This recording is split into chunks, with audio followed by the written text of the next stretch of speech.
Selamat pagi, selamat bertemu kembali dalam program kita membaca Alkitab setiap hari. Pagi hari ini Bapak Ibu, kita masuk dalam episode 27 Februari. Saya terus mengajak kita, mari kita baca Alkitab kita. Kita jadikan Alkitab kita ini menjadi bacaan favorit kita, menjadi renungan kita, menjadi pedoman hidup kita, sehingga kita boleh berjalan dalam berkat Tuhan. Sebelumnya saya undang berdoa bersama. Kita berdoa. Terima kasih Tuhan, pagi hari ini kami bersyukur untuk hari yang baru.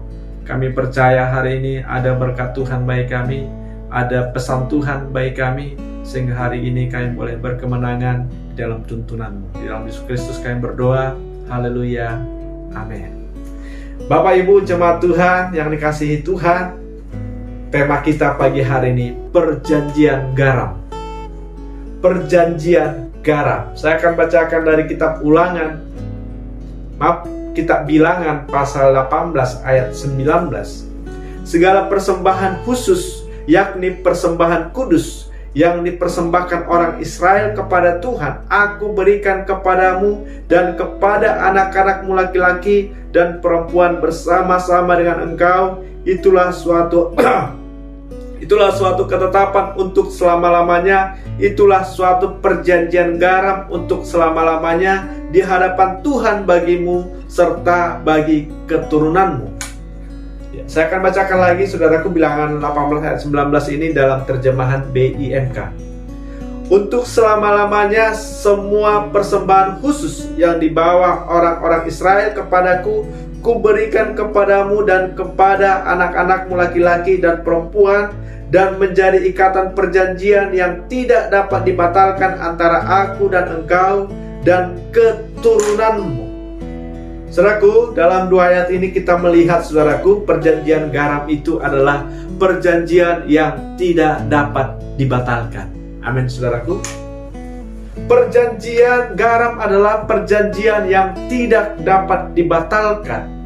Di Imamat pasal yang kedua ayat yang ke-13 dikatakan, dan tiap-tiap persembahanmu yang berupa korban sajian haruslah kau bubuhi garam. Janganlah kau lalaikan garam perjanjian Allahmu, dan dari korban sajian haruslah kau persembahkan garam. Saudaraku, garam di sini melambangkan pengawetan atau keabadian, saudara. Sehingga menekankan bahwa perjanjian tidak dapat dibatalkan. Ini menjadi lambang, saudaraku, garam ini menjadi lambang pengawetan begitu ya, bahwa perjanjian, sesuatu yang dijanjikan itu tidak dapat dibatalkan. Saudaraku yang dikasihi Tuhan, ini juga menjadi suatu tradisi di Timur Tengah, saudaraku ya. Jadi misalnya kalau seorang petinggi negara A, katakanlah A, seorang petinggi negara A berkunjung ke negara B, dan mereka dikasih makan roti dan juga makan garam. Artinya apa saudaraku? Selama pemimpin A ini berada di negara B, B menjamin sepenuhnya dan bertanggung jawab sepenuhnya akan keselamatan pemimpin A atau pemimpin yang berkunjung ini ke negaranya. Nah, inilah saudaraku menjadi sebuah tradisi. Dalam pembacaan kita hari ini saudaraku, ketika Tuhan menyatakan bahwa perjanjian itu adalah perjanjian garam, artinya apa saudaraku? Tuhan sendiri yang memberikan jaminan ketika perjanjian itu ditaati. Dikatakan dalam Mazmur pasal yang ke-12 ayat yang ke-6 dikatakan saudaraku, janji Tuhan adalah janji yang murni. Bagaikan perak yang teruji 7 kali dimurnikan dalam dapur peleburan di tanah. Jadi saudaraku, lewat pembacaan kita kali ini saudaraku, mengajarkan kepada kita bahwa ketika Tuhan yang berjanji, maka itu menjadi satu perjanjian yang kekal, menjadi satu perjanjian yang pasti ditepati oleh Tuhan. Amin saudaraku. Di dalam perjanjian baru kita lihat saudaraku, ada juga Yesus pernah berjanji. Dalam Kisah Para Rasul pasal yang pertama dikatakan saudaraku, dikatakan bahwa murid-murid, orang-orang yang percaya pada saat itu menanti-nantikan janji Bapa. Karena Yesus pernah mengatakan sebelum dia naik ke surga, Yesus mengatakan bahwa jangan tinggalkan Yerusalem sebelum engkau menerima janji Bapa. Karena apa dikatakan ayat yang kelima pasal yang pertama dalam Kisah Para Rasul? Sebab Yohanes membaptis dengan air, tetapi tidak lama lagi kamu akan dibaptis dengan Roh Kudus. Dan murid-murid pada saat itu mereka percaya, saudaraku ya. Mereka percaya akan janji Tuhan itu karena janji Tuhan itu menjadi perjanjian yang tidak dapat dibatalkan. Tapi saudaraku, kita melihat, saudara, perlu kita ingat juga bahwa dalam perjanjian itu, saudaraku, ada syarat. Tuhan mengatakan kepada murid-muridnya, jangan tinggalkan Yerusalem. Nah, ini menjadi syarat, saudaraku. Mereka berkumpul di sana menantikan janji Bapa itu. Ada syarat, saudaraku, dalam janji Tuhan ini. Ya, dalam sebuah perjanjian, saudaraku, tidak bisa hanya satu pihak yang terikat kepada perjanjian itu, tetapi minimal kedua belah pihak, saudaraku.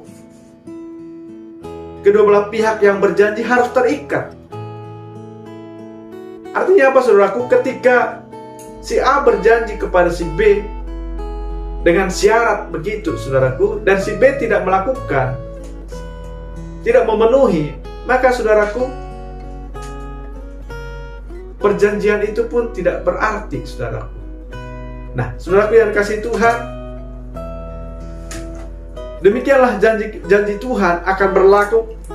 Demikianlah janji Tuhan akan berlaku ketika umatnya mentaati perjanjian yang disyaratkan, saudaraku, disyaratkan. Jadi Tuhan berjanji kepada kita, kalau kita mengikuti ketetapan Tuhan, ketika kita mengikuti ketetapan Tuhan, maka ada satu janji yang kita harus percayai, saudaraku. Ada satu janji yang Tuhan tidak bisa batalkan kepada kita, bahwa Tuhan akan menyertai kita. Amin.